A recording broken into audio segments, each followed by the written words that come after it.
안녕하세요. 저는 곧 60을 바라보고 있는 애엄마인데요. 제 이야기를 사연으로 남겨보고자 라디오를 찾았습니다.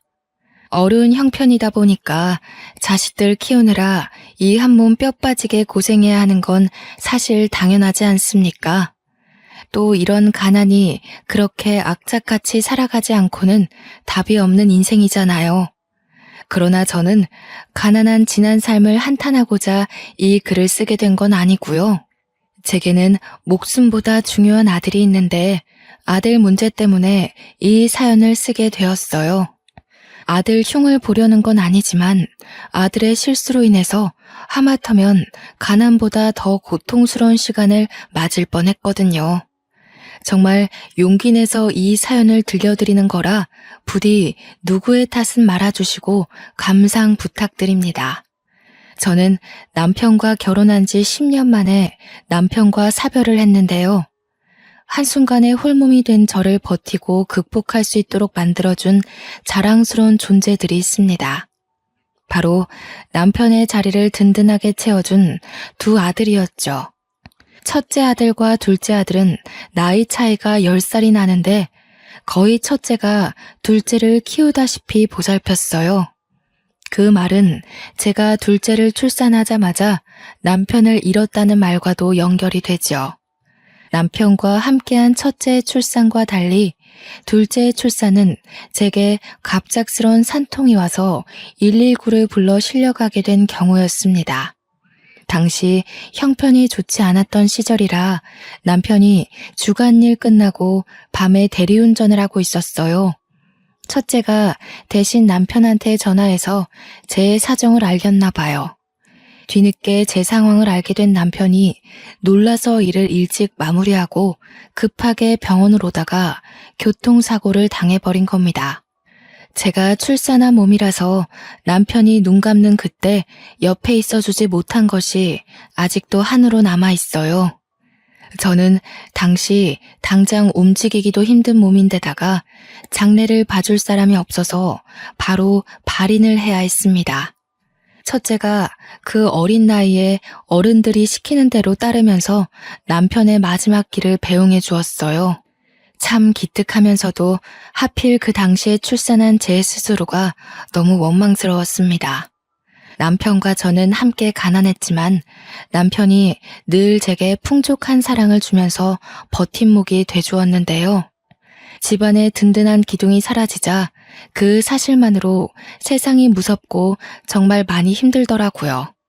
제가 당시 아이들을 두고도 어른답지 못하게 매일 밤 울었던 걸로 기억합니다. 그런 제 마음을 어린 첫째 아들이 미리부터 알고 일찍부터 철이 들어버리는데 한몫해버리고 말았죠. 첫째는 어린이일 때부터 아이답지 않았거든요. 첫째가 당시에 초등학생이었는데 갓 태어난 둘째 때문에 제대로 어리광도 한번 못 피워본 착한 아이예요. 저도 남편을 잃고 정신없는 상황에서 둘째한테만 신경을 쓰는 바람에 첫째를 많이 못 챙겼거든요.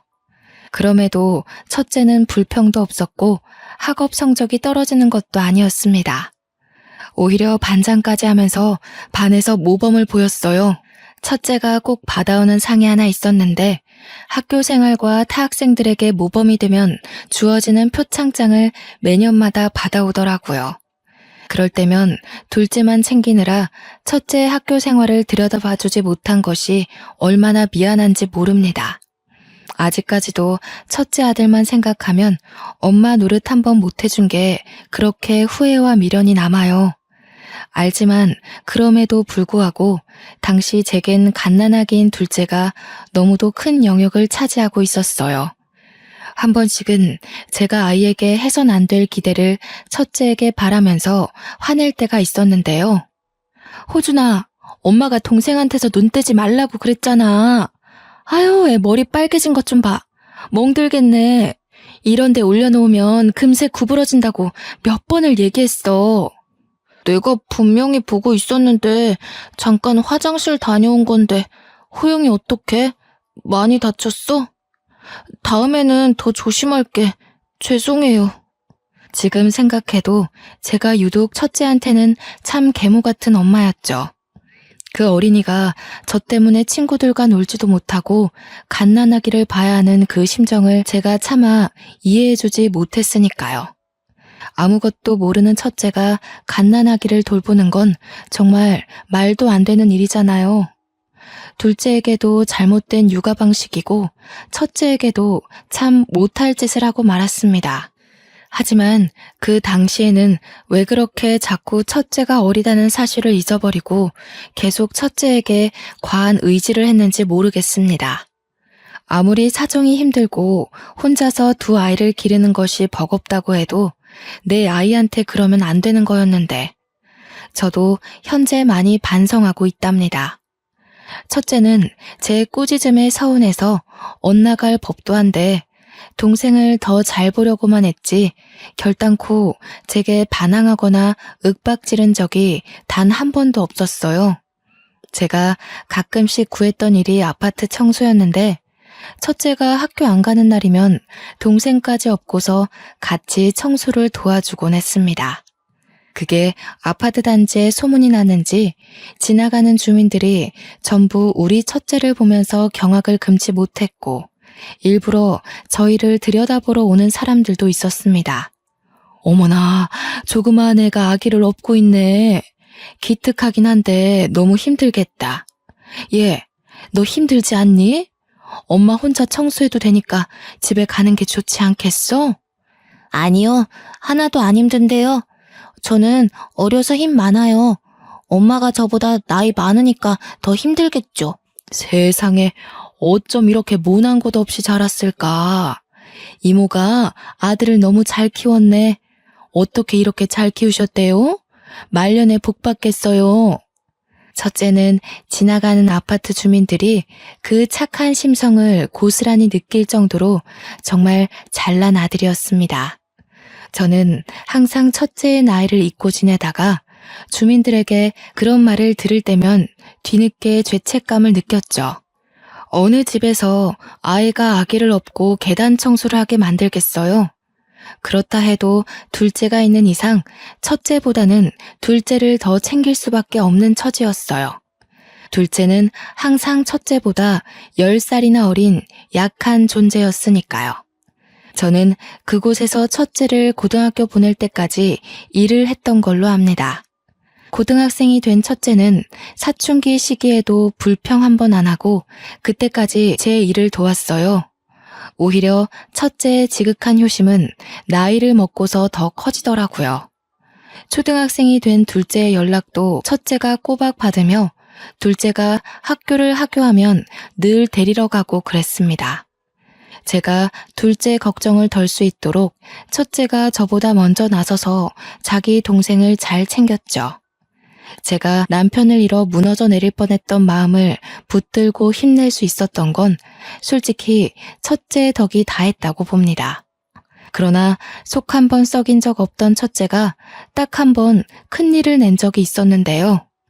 그날은 첫째가 모의고사 문제로 선생님과 상담을 해야 해서 아파트 청소를 늦게 도와주러 온 날이었습니다.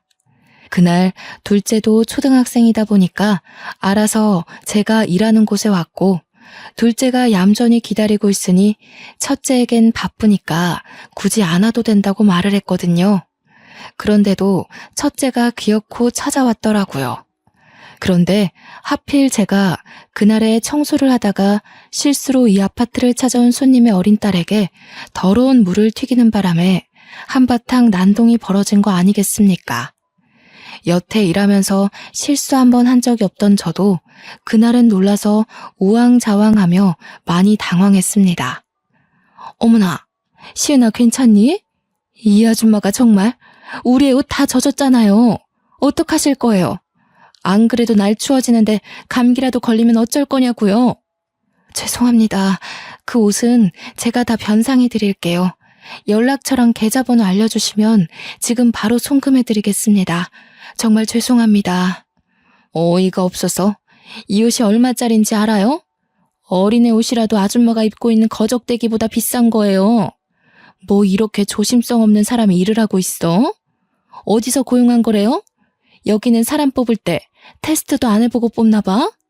그 아줌마의 딸에는 저의 둘째랑 비슷한 또래로 보였습니다. 제가 봤는데 물이 아이 스타킹으로 살짝 튀었거든요. 물론 그마저도 제 실수가 맞아서 떳떳하게 주장할 입장은 아니었지만 솔직히 아이가 좀 유독 유난스럽게 엉엉 우는 겁니다. 그 때문에 아줌마도 더 역정을 내면서 일이 더 커지는 느낌이었어요. 이 모든 걸 아이스크림 쪽쪽 빨면서 지켜보고 있던 둘째가 그 아이에게 다가가 먹던 아이스크림을 내밀더라고요. 그러자 그 딸애가 울음을 뚝 그치는 게 아니겠어요? 딸애가 우리 둘째가 주는 아이스크림을 받으려고 하는데 그 순간 아줌마가 그걸 탁 내치는 바람에 아이스크림이 바닥에 떨어졌습니다. 둘째가 좋은 마음으로 아이에게 사과를 표현했다는 걸 알아서 저는 당시 둘째가 받았을 상처가 조금 걱정되더군요. 이 꼬맹이가 더럽게 어디다 대고 그런 불량식품을 들이대? 애미나 새끼나 구질구질한 건 똑같아가지군. 더러우니까 저리 가. 얼른. 아니나 다를까 둘째가 아줌마 호통에 겁을 먹고 울먹거리기 시작했어요. 이젠 아줌마 딸이랑 제 아들이랑 둘이서 울어대는데 저는 얼른 둘째를 아줌마 곁에서 떨어뜨려 놓으며 뒤로 숨겼습니다. 잘못 없는 내 자식에게까지 불똥이 튀니 그것만큼은 도저히 봐줄 수가 없어서 한 소리 하려고 했습니다.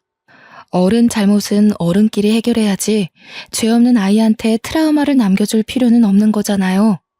그래서 아줌마한테 당장 사과하려고 소리치려 했습니다. 그런데 하필 그때 바로 첫째가 나타났지 뭡니까? 첫째는 나타나자마자 한마디 말도 안 하고 곧장 행동으로 보여줬는데 제가 청소한다고 쓰고 있던 물동이를 들어서 그 아줌마에게 사정없이 뿌려버렸습니다. 저도 놀랐고 아줌마도 화장이 흘러내리는 줄 모르고서 경직된 채 굳어 있었죠. 더러운 게 있어서 청소 좀 하려고 하는데 비켜주시죠. 냄새가 나서 물 10바가지는 더 부어야 될 것 같네요. 계속 그렇게 서 계실 거면 직접 걸레질도 해드려요? 아줌마는 뒤늦게야 첫째를 향해 크게 성화를 보였습니다.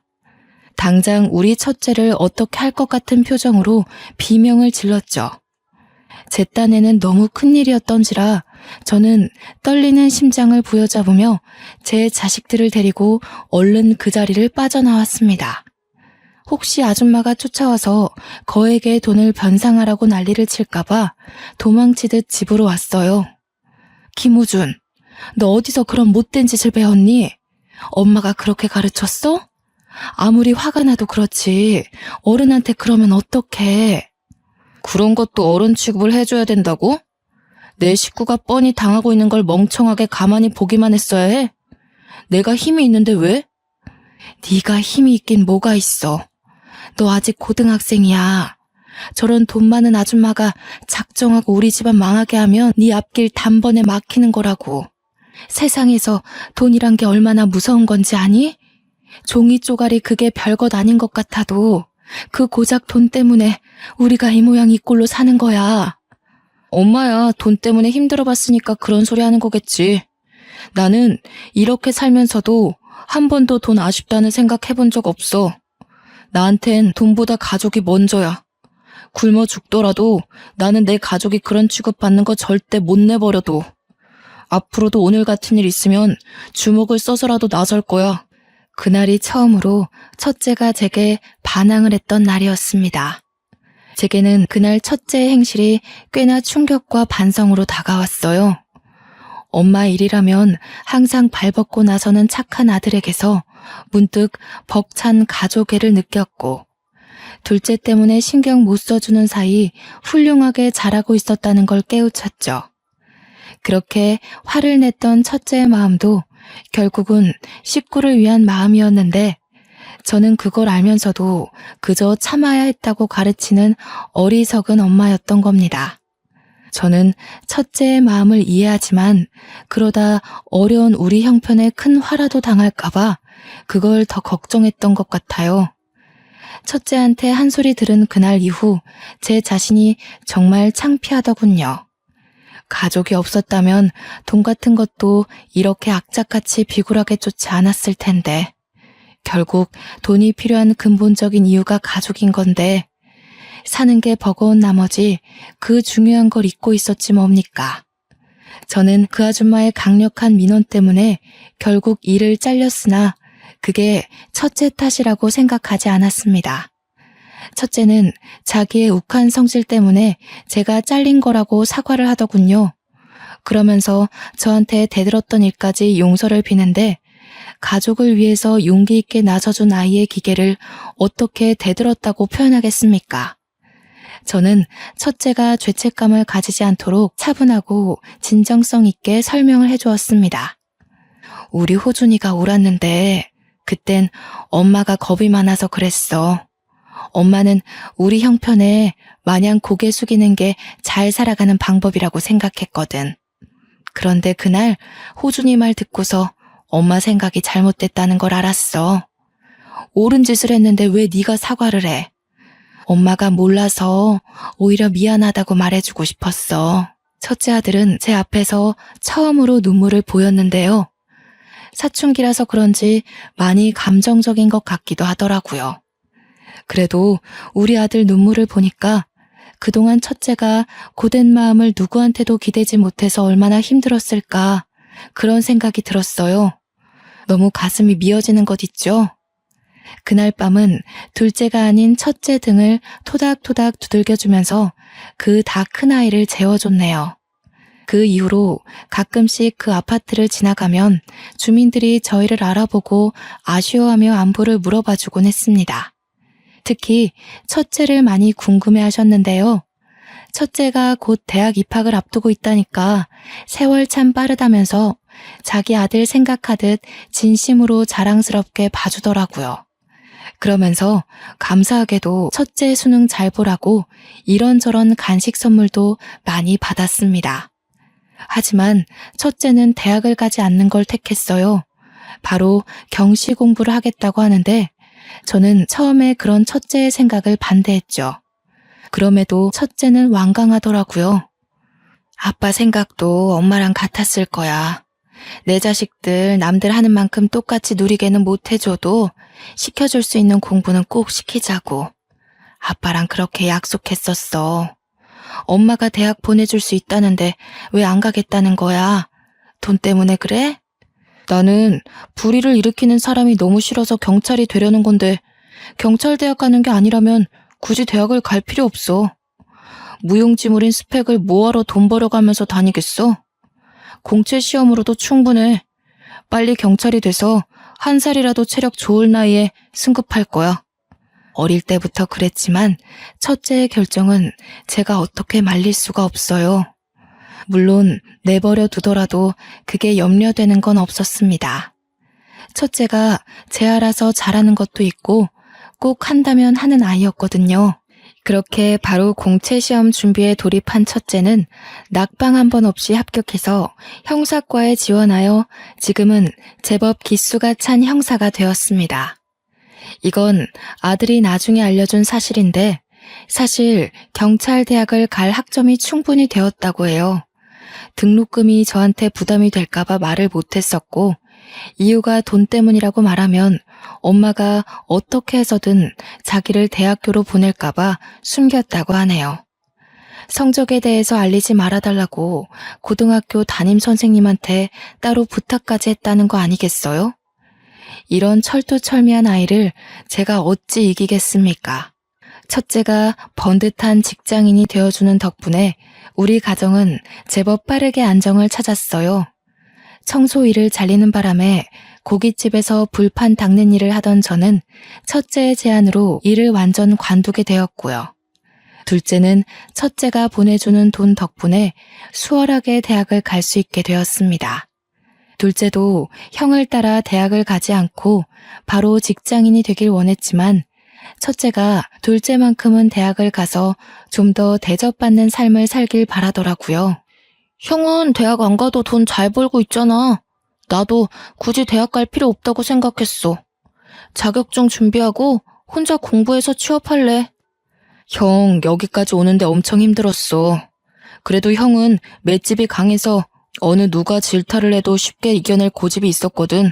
근데 우리 착한 호영이는 마음이 여리잖아. 그래서 형은 호영이가 좋은 스펙 쌓아서 형보다 더 좋은 직업을 가졌으면 좋겠어. 그것도 또 하나의 힘이 되거든. 저는 우리 가정이 올바른 길로 나아갈 수 있는 것이 모두 첫째 혼자 이뤄낸 성과라고 생각했습니다. 그러나 첫째는 늘 저한테 은혜를 빚졌다고만 하는 거 아닙니까? 갚으려면 한참 멀었으니까 저더러 효도받을 기대하라고 하는데 얼마나 든든한지 모릅니다. 아들 둘을 이렇게 멋지게 키워놓으니까 문득 오랜만에 남편 생각이 나더라고요. 남편이 둘째는 보지 못했지만 첫째와의 추억은 많이 가지고 있었는데 마냥 어린아이였던 첫째가 이리 멋지게 커준 걸 보고 얼마나 기특해할까 그 얼굴이 선명하게 상상되는 거 있죠. 하늘에서 우리 든든한 첫째를 지켜보면서 이제 그만 안심하고 있지 않을까 하는 생각이 들었습니다. 이렇게 앞으로 잘 될 일만 생길 줄 알았던 저희 가정에 가난이 아닌 또 다른 고비가 찾아왔는데요. 바로 둘째 아들의 일입니다. 둘째가 사실 제겐 좀 아픈 손가락이에요. 아빠 얼굴 한번 못 보고 자라게 한 것도 미안한데 어릴 때부터 건강했던 첫째와 달리 둘째는 잔병치레가 많았거든요. 그래서 첫째보다 더 많이 살펴보고 돌보기도 했습니다. 첫째도 허약한 동생을 알아서 걱정하고 챙기고 신경 썼죠. 어쩌면 우리 둘째가 여전히 품 안의 아이같이 느껴지는 건 저와 첫째가 그만큼 둘째에 대한 걱정이 앞섰기 때문이었어요. 그런데 그렇게 얌전하기만 하던 둘째가 뜻밖의 우리 가정을 구렁텅이로 빠뜨릴 뻔한 적이 있는데요. 대학을 졸업한 둘째가 취업도 한번 해보지 않았는데 뜬금없이 결혼을 하겠다고 하는 거 아니겠습니까? 그날 밥을 먹다가 그 어처구니 없는 소리를 듣고 저랑 첫째가 놀라서 밥숟가락을 놓았습니다. 뭐라고? 호영아, 방금 결혼이라고 했니? 갑자기 무슨 결혼을 해? 너 이제 취업도 해야 되고 학교도 막 졸업해서 할 것도 많잖아. 그날이 아직도 제 가슴을 뛰게 만들 만큼 놀란 일이었는데요. 당시에도 심장이 너무 두근거렸지만 꾹 참고서 조심스레 물었습니다. 그러나 둘째는 식탁 앞에서 고개도 못 들고 우물거리기만 하더군요. 그러니 지켜보던 첫째가 뒤늦게 둘째를 타이르며 동생의 생각을 바꾸려 노력했죠. 결혼하겠다는 의견을 반대하는 게 아니야. 어떤 사람인진 모르겠지만 뭘 그렇게 서두르냐는 거지. 취업부터 한 뒤에 자리 잡고 해도 늦지 않아. 그래, 맞다. 호영아, 형 말이 맞아. 옛날이야 일찍부터 결혼을 했었지만 지금은 시대가 달라졌잖니. 너도 알 거 아니야.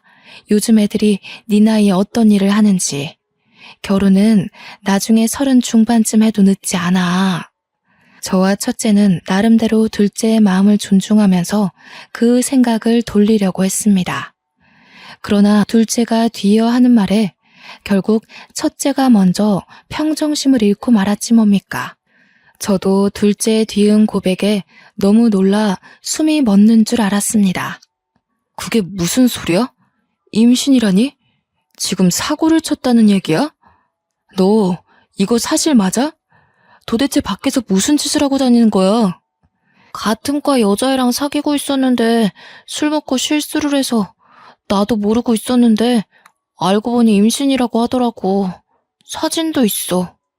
둘째가 휴대폰으로 보여주는 초음파 사진에 저는 심장이 내려앉았고 첫째는 더 큰 소리로 둘째를 나무랐습니다. 둘째는 잘못했다고 할 뿐이었어요. 이게 다 무슨 일이라니. 어머나, 여보, 우리 아들이 어떻게 이런 큰일을... 이 사실을 여자 쪽에도 알고 있을 거 아니니. 그쪽에선 얼마나 더 청천벽력이겠어. 아이고, 준아, 네 동생을 어쩌면 좋아. 이 일을 어떡하니? 저희끼리 날고 긴다고 상황이 달라지는 게 아니라는 거 압니다. 결국엔 정해진 길을 따라 걸을 수밖에 없다는 것도 알고 있었고요. 한참을 소갈이 하다가 저는 할 수 없이 둘째가 임신시켰다는 그 여자를 데려오라고 했습니다. 첫째가 나서서 반대를 했지만 저는 첫째까지 설득시켜서 일단 그 아가씨를 한번 만나보기라도 하자고 했어요. 그렇게 며칠 뒤 둘째가 데려온 앳된 아가씨를 만났는데요. 그 아가씨는 둘째보다 한 살이 적었고 배가 살짝 불러있더라고요. 아무래도 임신을 하고 나서 곧바로 저희에게 밝힌 게 아닌 듯 했어요. 듣자 하니 아가씨는 이미 식구들에게 임신 사실을 알리고 제 아들과의 결혼을 허락받았다고 하네요. 저는 아가씨 쪽에서 그렇게 빠른 결정이 내려질 줄 몰랐던지라 솔직히 좀 당황했습니다. 여자 쪽에서 어떻게 내 딸한테 그런 짓을 했냐고 제 아들을 나무랄 줄 알았거든요. 생각보다 많이 시원한 여자 쪽 식구에 놀라 있는데 뒤이어 아가씨가 하는 말은 저를 더 당황하게 만들었습니다. 어머님께서 허락만 해주시면 저희 어머님 집에 바로 합가를 할까 해요. 결혼식 하기엔 돈이 없으니까 이 집 들어오게 되면 혼인신고 먼저 하려고요. 허락해 주실 거죠? 신혼 차릴 여건이 안 되니깐 분가보단 합가를 하는 게 좋겠죠. 그런데 둘이 경제적으로 준비된 것도 없으면서 뭘 어쩌겠다고 그런 실수를 저질렀어요? 어릴수록 더 조심했어야지. 쫓기듯 이 상황까지 오게 됐다지만 지금 이게 얼마나 큰일인지 알기나 하는 건가? 알아. 그래서 반성하고 있어. 그렇지만 지금은 이미 아이가 생겨버려서 형이 돈 잘 벌잖아. 형이 좀 빌려주면 내가 취업해서 꼭 갚을게. 둘째 말 그대로 우리는 첫째 덕분에 30평대 아파트로 이사를 오게 된 건데요. 서울 아파트 비싸잖아요. 온전히 첫째의 벌이로 전과 비교할 수 없을 만큼 편안한 팔자를 누리는 중이었어요. 그럼에도 첫째 등골이 크게 휘는 정도가 아니었다는 건 첫째가 확실히 경제적으로 지분이 크다는 말과 같습니다. 둘째랑 아가씨 둘이서 나름대로 방법을 생각했던 건지 둘째가 자기 형 눈치 보면서 말을 하는데 다소 기가 막혔던 건 옆에서 낯짝 뻔뻔하게 들고 있는 아가씨의 말 때문이었어요. 아주버님이라고 불러야 되겠죠? 그런 말 생전 해본 적이 없어서 어색하다. 아주버님, 저희 돈 좀 빌려주시면 안 될까요? 진짜 꼭 갚을게요. 호용 오빠가 경영학과 나왔잖아요. 대기업 취직하면 금방 갚을 수 있어요. 그 돈을 왜 제 동생만 저한테 갚아야 된다고 생각해요? 그쪽은 제 동생한테 빌붙기만 할 거라는 뜻이에요? 어머, 무슨 말씀을 그렇게... 당연히 저랑 호용 오빠 결혼하게 될 텐데 그럼 호용 오빠 돈이나 제 돈이나 같은 거죠. 원래 부부라는 게 그런 거잖아요. 쓸데없이 당찬 아가씨의 모습에 첫째뿐 아니라 저도 할 말 잃었습니다. 잠깐의 만남으로만 봐도 아가씨 성품이 얌전한 타입은 아니라는 게 느껴졌거든요. 어쩌다가 우리 조용한 둘째 아들이 이런 왈가닥 여자와 어울리게 되었는지 나중에는 현기증이 나더라니까요. 별 수 없이 이대로 결혼을 시켜야 하는 건가 골머리를 앓고 있었는데 며칠 뒤 뜻밖의 일이 생겼습니다. 둘째가 면접 보러 가서 없는 집에 그 아가씨가 혼자 찾아온 거 아니겠습니까? 첫째도 근무 시간이라서 그 시간에는 저만 집에 있었어요. 어머님, 저 오늘 여기서 저녁 먹으려고 왔어요. 호용 오빠랑 같이 오려고 연락했는데 호용 오빠가 먼저 가 있으라고 하더라고요. 들어가도 되죠? 곧 식구가 될 아가씨니까 집에 오는 건 문제되지 않았습니다. 그러나 이렇게 무작정 찾아오는 것이 한두 번이 아니라는 겁니다. 한 번 찾아오기 시작한 아가씨는 일주일에 4번 정도는 연달아 찾아왔어요. 어떨 때는 둘째 방에서 자고 가기도 했습니다. 배가 불러있는 여자를 함부로 내칠 수도 없고 결혼하기 전까지 거리를 두라고 떼어놓을 수도 없어서 참 난감하더라고요. 결국은 둘이 결혼을 시켜야 하는데 저도 하루 일찍 며느리로 집에 들여야 하나 고민이 더 늘어갔어요. 결혼을 시키는 쪽으로 마음이 기울던 어느 날 둘째와 아가씨 관계에 대해 다시 돌아보게 된 계기가 있었는데요. 역시나 첫째와 둘째가 없는 그 시간에 아가씨가 또 찾아와서 오후부터 둘째 방에서 뒹굴거리고 있었어요. 제가 잠깐 장보러 나가야 될 것 같아 그 아가씨한테 집을 봐줄 걸 부탁했습니다. 네, 어머님. 천천히 다녀오세요. 참, 오시는 길에 복숭아 하나만 사주시면 안 될까요? 호영 오빠 아이가 아무래도 딸인 것 같아요. 자꾸 복숭아가 먹고 싶은 것 보면. 어차피 장보러 가는 거라서 복숭아 하나 사오는 건 어렵지 않았어요. 알겠다고 말한 뒤 문단속 잘하고서 나섰는데 깜빡하고 장바구니를 안 챙겨왔더라고요. 당시 둘째 문제로 정신머리가 없어서 뭘 자꾸 까먹게 되는 거 있죠. 그래서 다시 집으로 돌아갔는데 바로 그때 저는 놀라운 말을 듣고 말았습니다. 호영 오빠 말고 형 되는 사람을 잡아야 될 것 같아. 호영 오빠는 허우대만 멀쩡하지 능력이 없어서 못 써먹어. 이름이 호준이던가? 그 오빠 돈 많아 보이더라. 이 아파트도 그 오빠 돈이래. 참, 나 이번 주 산부인과 가야 되는데 같이 가줄 거지?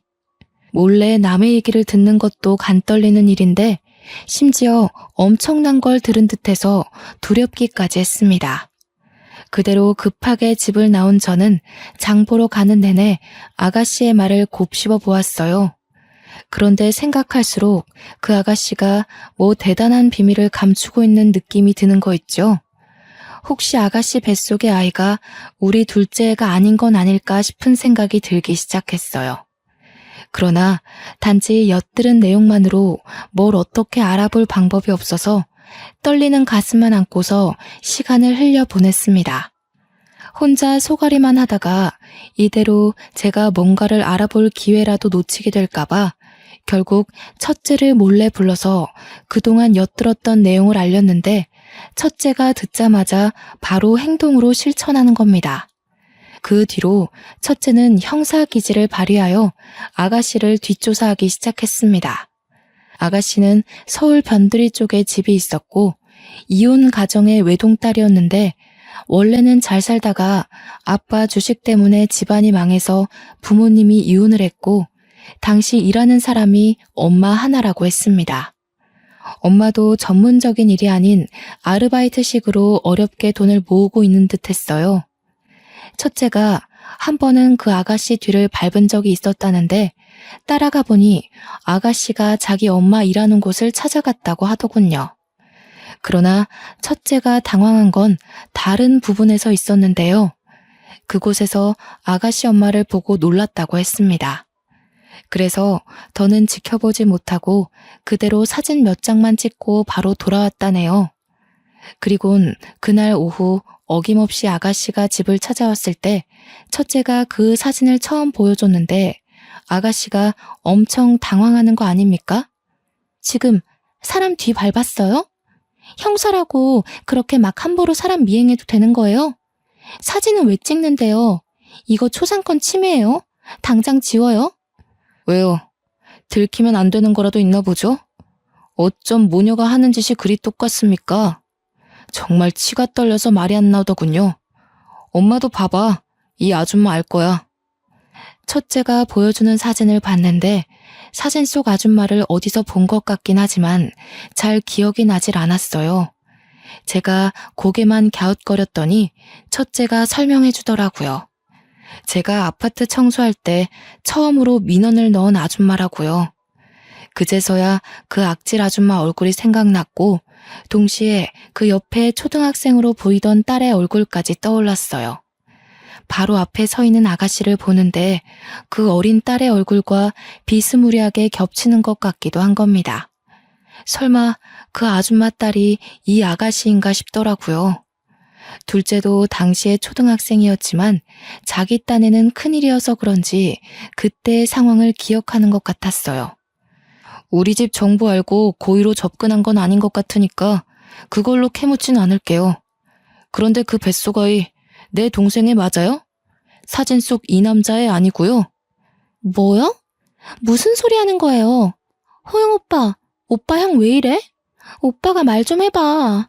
어머님이랑 아주버님이 나 모욕하잖아 지금. 둘째는 과거에 그 악질 아줌마의 딸이 자기 애인이라는 걸 알고부턴 아무 말도 못하고 있었습니다. 많이 놀라고 당황한 듯 보였어요. 그리고 사진 속에는 아줌마와 아가씨 말고 남자가 하나 더 있었는데 꽤 불량스러운 사람이었거든요. 아가씨와 다정하게 포옹도 하는 사진도 있었단 말이죠.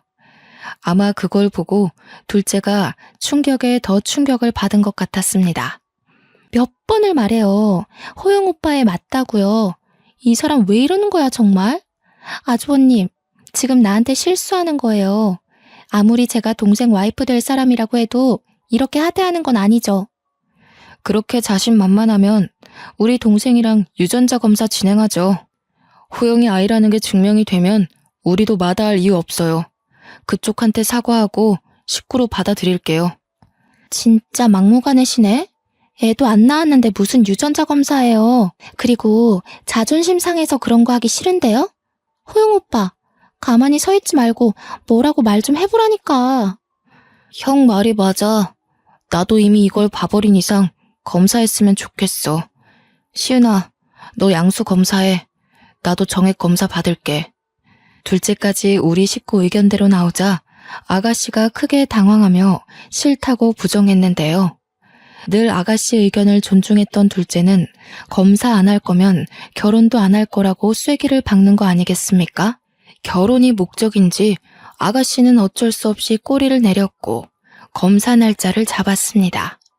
그리고 당일날 둘째는 검사를 했는데 둘째가 검사를 끝마치고 나올 때까지도 아가씨가 병원에 나타나지 않는 겁니다. 나중에 연락이 오길 그 이유가 병원 오는 길에 사고가 나서랍니다. 응급처치도 필요 없었을 만큼 경미한 사고였다고 하더라고요. 누가 봐도 검사 받기 싫어서 버린 짓 같길래 저와 첫째는 상관없다고 검사 날짜를 다시 잡았습니다. 그렇게 죽상인 아가씨를 데리고 검사를 위해 다시 병원을 방문하던 날이었습니다. 둘째 검사 결과가 마침 나오는 날이기도 했기에 받게 되었는데 친자 검사를 위해 채취했던 정액 검사에서 뜻밖의 황당한 사실을 알게 되었지 뭡니까? 지금 뭐라고 하셨어요? 불임이요? 그럼 제 아들이 실수로 누굴 임신시킨다거나 나중에 결혼을 해도 평생 그럴 가능성이 없다는 말씀이세요? 임신을 아예 못한다는 게 아니고요. 지금 정자의 운동성이 다소 떨어져 있어서 자연 임신이 불가능하다는 걸 말씀드리는 거예요. 불임이더라도 정자만 있다면 인공수정이든 시험관이든 시도해서 아이를 가질 수도 있습니다. 의사의 불임 판정에 식구들 다 놀랐지만 무엇보다 크게 당황한 건 같이 듣고 있던 아가씨였습니다. 어디서 머리 굴릴 새도 없이 함께 있었기 때문에 이젠 빼도 박도 못하게 상황을 직면하게 된 거죠. 둘째 아들이 딱 한 번 아가씨와 실수를 했다는데 자연 임신이 불가능한 불임이 여러 번 시도해도 안 되는 걸 한 번만에 아이가 생겼다라. 그게 가능할 리 없지 않나요? 아가씨가 다짜고짜 달아나려는 걸 첫째가 붙잡아 가까운 의자로 앉혔는데요. 결국 병원에서 사람들 다 보는데 저희는 대판 싸움을 벌이고 말았습니다. 그럼 어떡해요? 저도 먹고 살아야 될 거 아니에요. 남편은 자꾸 취업 실패하고 엄마는 엄마 하나 건사하기도 벅찬데 저라도 나서지 않으면 안 됐다고요. 그게 고작 우리 착한 아들 발목 붙잡는 거였어요? 겁도 없이 사기 결혼을 시도하려고 했던 거예요? 한참 젊은 여자가 어쩌자고 벌써부터 그런 큰 죄를 저질러요. 어머님, 제가 다 잘못했으니까 저 그냥 호영 오빠랑 결혼시켜 주시면 안 돼요? 어머님만 허락해 주신다면 저 아이 아빠 버릴 수 있어요. 남의 핏줄인 게 싫으면 아이도 고아원 보낼게요. 그러니까 저 좀 받아주세요. 네? 알고 보니 아가씨는 망한 집안 때문에 급전이 필요했더라고요. 이미 남편 될 사람이 있었으나 간도 크게 순수한 제 아들 돈 빼먹으려고 양다리를 걸쳤던 거였어요. 그런데 이제 그런 구질구질한 식구 핏줄 다 버리겠다고 하는 거 아니겠습니까? 옆에서 듣는 내내 안쓰럽기는커녕 정말 최악이었습니다. 누가 너랑 결혼해 준대? 난 네가 그런 상식 없는 생각을 가진 애인 줄도 몰랐어. 남의 애라지만 너는 그 아이 엄마 아니야? 어떻게 태어나지도 않은 애를 버린 애 만에 쉽게 짓거릴 수가 있어? 정말 최악이다. 엄마가 허락하더라도 내가 너랑 결혼 안 해. 알겠어? 오빠가 이러면 안 되지. 내가 누구 믿고 여기까지 온 건데. 나는 그 남자보다 오빠를 더 좋아해. 어떻게 하면 믿어줄 건데, 응? 둘째가 더는 말을 잇지 않고 아가씨를 외면하자 첫째가 나서서 경찰서로 가자고 붙잡았습니다. 그러자 아가씨가 느닷없이 바닥에 무릎을 꿇더니 첫째 바지가랑이를 붙잡고 사정을 하더군요. 안 돼요. 이대로 가면 저희 집 진짜 망해요. 저희 엄마 식당에서 어렵게 돈 벌며 사는 거 알잖아요. 이대로 신고당하면 저희 다 길바닥에 나앉아야 돼요. 제발 경찰서는 안 돼요. 이렇게 빌게요. 우리가 아가씨의 엽기적인 사기 행각을 봐줄 생각은 아니었지만 주위에서 듣고 있던 모든 사람들마저 하나같이 아가씨 연기에 속지 말라고 당부하더군요. 겁도 없이 요즘 같은 세상에 저런 하찮은 짓을 한다고. 당장 빵에 넣어야 제2의 피해자가 안 나온다며 잡아가라 난리였습니다. 결국 아가씨는 얼굴까지 다 팔려가며 경찰서 행을 가게 되었죠. 이 사실을 알게 된 아가씨의 진짜 아이 아빠가 경찰서를 찾아왔는데요. 둘째와 저는 그 남자의 실체를 처음 본 거나 다름없었는데 상당히 우람하고 몸집이 컸습니다. 그런 남자가 다짜고짜 우리 둘째한테 상간남 소송할 거라고 난동을 부리는 거 아니겠어요? 그러나 첫째가 그 자리에서 바로 반박을 해버려 입을 싹 다물게 만들어버렸죠. 아가씨와 그 남자가 혼인 사이도 아니었을 뿐더러 정황상 둘이서 우리 둘째에게 사기 행각을 벌이려 했다는 사실만 도드라질 테니 소송에도 당연히 기각될 거라고 말했고 오히려 우리 쪽에서 피해배상 청구 소송을 걸 테니 기대하라는 경고를 날려버렸습니다. 제가 법에 대해 잘 모르다 보니까 첫째의 말이 맞는지 아닌지도 모르겠더라고요. 그래서 우리 둘째도 아가씨랑 혼인 사이가 아닌데 피해배상 청구가 가능하냐고 슬쩍 물어봤더니 결혼을 전제로 만나온 관계라면 소송 제기가 가능하다고 하네요. 똑부러지는 첫째의 대처 덕분에 저희는 더 이상 협박받는 것 없이 문제를 해결할 수 있었습니다. 저희 첫째가 한다면 하는 애라고 말씀드렸지 않습니까? 첫째가 동료 직원에게 소개받은 변호사에게 의뢰를 했고 작은 금액이라도 꼭 고소를 하여 혼쭐을 내줄 심산으로 파고들었으니 그 아가씨 쪽에선 무슨 일이 있어도 이 소송을 피해갈 방법은 없을 겁니다. 그 후로 둘째가 평소보다 좀 더 위축된 채 취업 준비도 못하고 집에만 있었는데요. 자신의 어리석고 부족한 판단력 때문에 가족에게 피해를 준 것 같아 한동안 우울감에 빠져 있더라고요. 네 잘못이 아니래도 그렇게 작정하고 사기치는 사람들을 착한 네가 어떻게 알아봤겠어. 이번 일을 계기로 더 배웠다고 생각하면 돼. 다음부턴 조심하면 되지. 김호영, 너도 이제 언제든지 누구를 책임져야 할 가장이 될 수 있다는 거 이번에 톡톡히 알았으니까 더 단단해져야 돼. 세상엔 너보다 더한 사기를 당해서 재기하고 싶어도 못하고 사는 사람들 많아. 제발 한 번만 기회 달라고 기도만 하는 사람들도 많고 그런 사람들과 다르게 너한텐 기회가 그냥 기다리고 있잖아. 첫째는 엄마인 제가 봐도 참 놀라울 만큼 어른스럽답니다. 첫째가 집에서 가장 역할을 너무 잘해주는 덕분에 제가 참 든든하네요. 둘째도 아빠 같은 첫째의 든든한 조언 덕분에 최근 다시 면접을 다니기 시작했어요. 둘째가 아무렴 부족한 마음에 그랬다고 하지만 그래도 제게 소중한 아들이 아닙니까?